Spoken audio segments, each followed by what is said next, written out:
Praise the Lord. இன்றைக்கு இன்னொரு காரியத்தை நம்ம பார்க்க போகிறோம். மந்தமா இருக்கிறவங்களை எப்படி நம்ம கண்டுபிடிப்பது?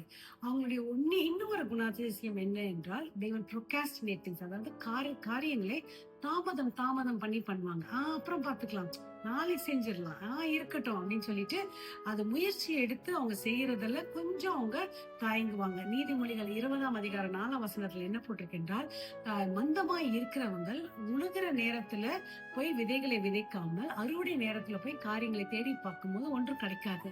ஏனென்றால் அவங்க அதை விதைக்கவே அவங்க ஆரம்பிக்கல. சோ காரியங்களை தாமதம் பண்றதை நம்ம நிறுத்தி விட்டுட்டு, கர்த்தர் சித்தம் என்றால் அவருடைய பலத்தை கொண்டு தைரியமாக நம்ம செய்யும்படியா கர்த்தரிடத்துல கிருபை செய்வோம். மந்தமாய் இருக்க வேண்டாம், சுறுசுறுப்பாயிருப்போம். ஜெபிக்கலாம். தகப்பனே, இந்த நாள்ல எங்களை சுறுசுறுப்பு நவியால நிரப்பும் ராஜா. எங்களை வழி நடத்தும், கரம் பிடித்து முன்பதாக சொல்லும். Give you all the glory. In Jesus' name we pray. Have a wonderful day. God bless you. Be blessed.